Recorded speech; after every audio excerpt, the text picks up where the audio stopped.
বিসমিল্লাহির রহমানির রহিম। প্রচন্ড তাপদাহ উপেক্ষা করে আমাদের প্রিয় স্নেহভাজন তরুণ নেতা ইঞ্জিনিয়ার ইশরাকের মুক্তির দাবিতে ঢাকা শহরে ধারাবাহিক আন্দোলনে এবং কর্মসূচি পালিত করছে।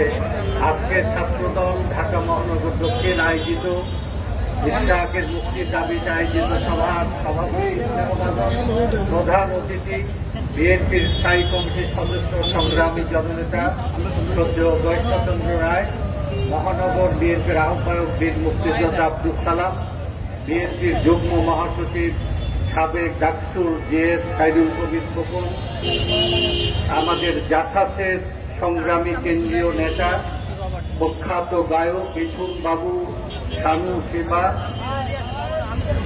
বাবেল সহ অন্যান্য নেতৃবৃন্দ, ঢাকা মহানগর দক্ষিণ ছাত্র দলের সভাপতি রাকিব, ঢাকা মহানগরের নবিউল্লাহ নবী সহ নেতৃবৃন্দ, আসসালামু আলাইকুম।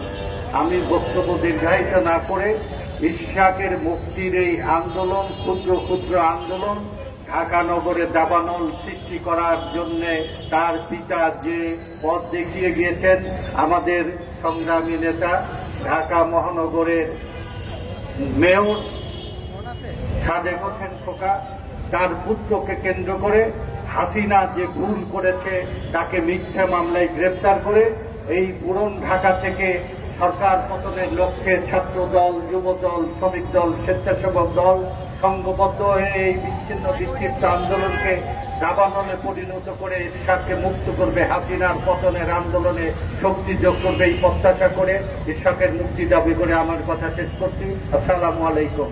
শহীদ জিয়া অমর হোক, খালেদা জিয়া জিন্দাবাদ, তারেক রহমান জিন্দাবাদ। ধন্যবাদ।